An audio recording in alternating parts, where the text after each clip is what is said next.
Hey, what's up, everybody? Pitman Matt Mark, Hell on the Varsity. We're looking at another playoff game here in the 4A West bracket. We've got Mooresville going on the road to take on East Forsyth. When you look at this game on paper, we're going to start with Mooresville here. The quarterback situation at Mooresville has been kind of a revolving door due to some injuries and such. Bobby Davis Jr., number 17, is the quarterback left hand kid. On the year, 23 or 39, 227, um, one touchdown, two interceptions. On the season, Mooresville has attempted 73 passes and completed 34. That's about 50%. Needless to say, they're a run team. This is a triple option type of team that you're going to see up at East Forsyth, and Davis can move a good bit with his legs. When he's throwing the ball, it's usually on the type of a rollout to let him see the field, and then throw the ball downfield. He is capable, as you can see with that percentage of passes. He's completed 59% of those passes, so he can get the ball down the field. All right, so you look at the Mooresville run game. You got multiple guys here running the football. I'm going to go through them. Connor, number 2, is the backup to the main running back. He has 510 yards on the year, 6.4 average. Laz Hayes, the main running back, number 4, 715 yards rushing, 5.4 yards a carry. So 2 carries, that's a first down for him. Bobby Davis Jr., we just talked about. 315 yards rushing, 4.4 yards a carry. You look at the ratio to run the pass, 73 passes and 371 runs. So that's a 3-to-1 ratio. They're definitely going to run the football. They average 5 yards a carry as a team. So that's good stuff right there. When they do throw the ball, it's actually a pretty mixed bag of who they're going to throw it to here. No one really stands out as a main go-to guy, which kind of helps, if you're Mooresville, because, they can't really key in on anyone for you. So there you go. And then the offensive line is a pretty good size line.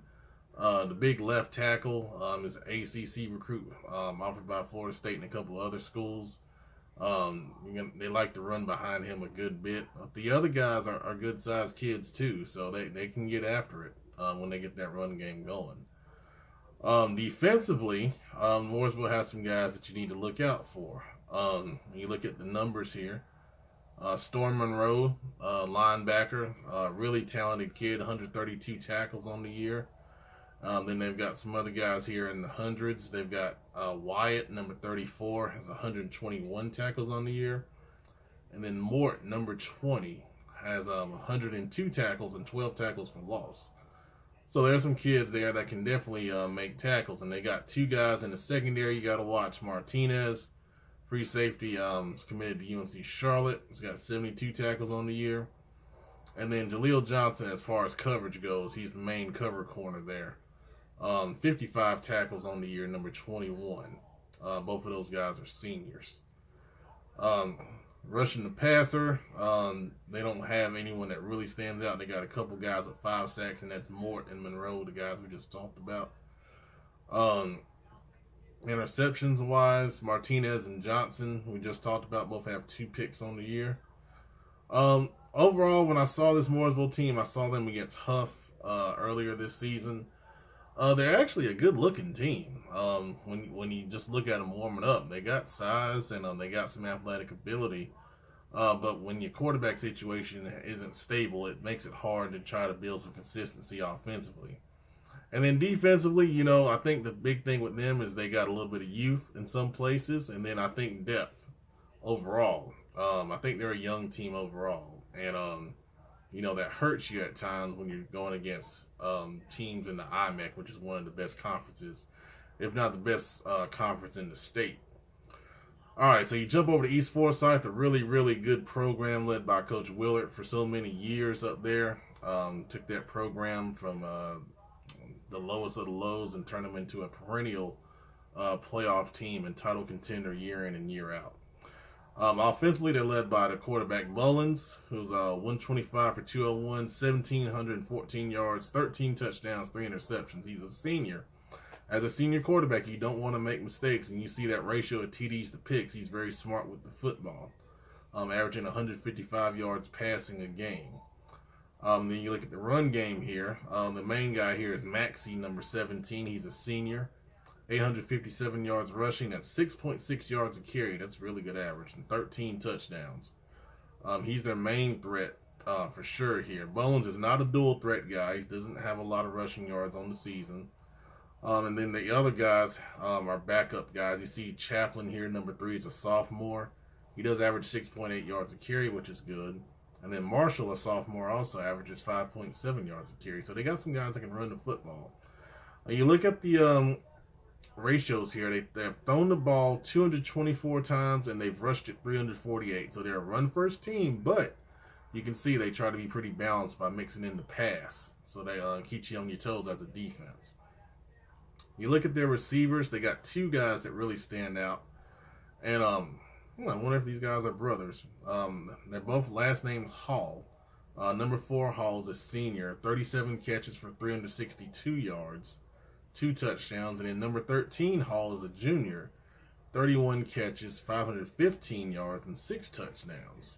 He's the bigger play guy. He averages 16.6 yards a catch. And then they've got number 80, Henry, who's a senior. 21 catches for 415, 19.8 yards a catch, and 3 touchdowns. All right, so you see Hall and Henry are your bigger play guys. And then the senior Hall kind of moves the chains with his catches as he leads the team 37. Very diverse attack here. Makes it hard to defend consistently for 4 quarters. And then you jump down defensively, you look at the leaders. They've got number 23, Worthy, as a senior. 160 tackles on the year.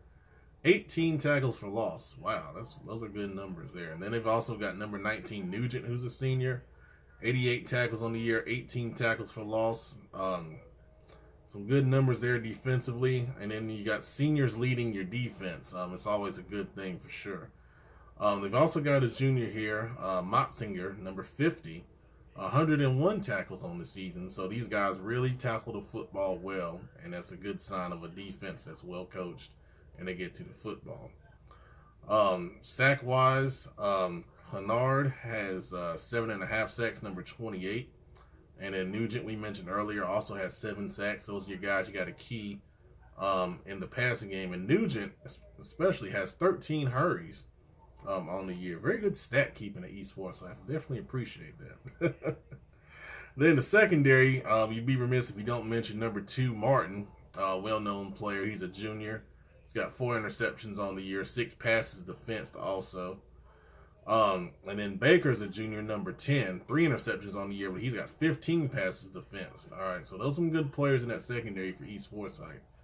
You look at the keys of the game. Obviously, you look at the balance East Forsyth presents. Mooresville's going to have to figure out what they want to do primarily. Of course, as a defense coordinator, you want to stop everything, but going into most games, you want to look at stopping the run first and foremost. And then try to get after him in the passing game and get after the quarterback, Mullins, and try to throw him off of his kilter. He's very smart with the football. For Mooresville to win, they're going to have to force mistakes, I believe. Whether it be fumbles or interceptions, I think they're going to have to do that. East Forsyth obviously going to load up against the run. That triple option is tough to stop, especially with Coach Paxton's version of it. Does some things a little differently. It's kind of hard to game plan for. If they get it going, it could be some trouble for East Forsyth here. But you look at the records on the year, Mooresville's been battle-tested against some really good teams. And East Forsyth is a little down from where they usually are at 7-4, but they're still a good team and a well-coached team. Going up East Forsyth, it'll be tough for Mooresville to pull the upset. But, they're in the playoffs. They've got to play with nothing to lose in this kind of situation. East Forsyth, you want to get up early. 2 touchdown lead early on, force Mooresville to get behind the 8 ball out of the comfort zone, and that way you have a better chance of winning the football game. All right, we definitely appreciate your support as always here at Carolina Varsity, and thank you for watching.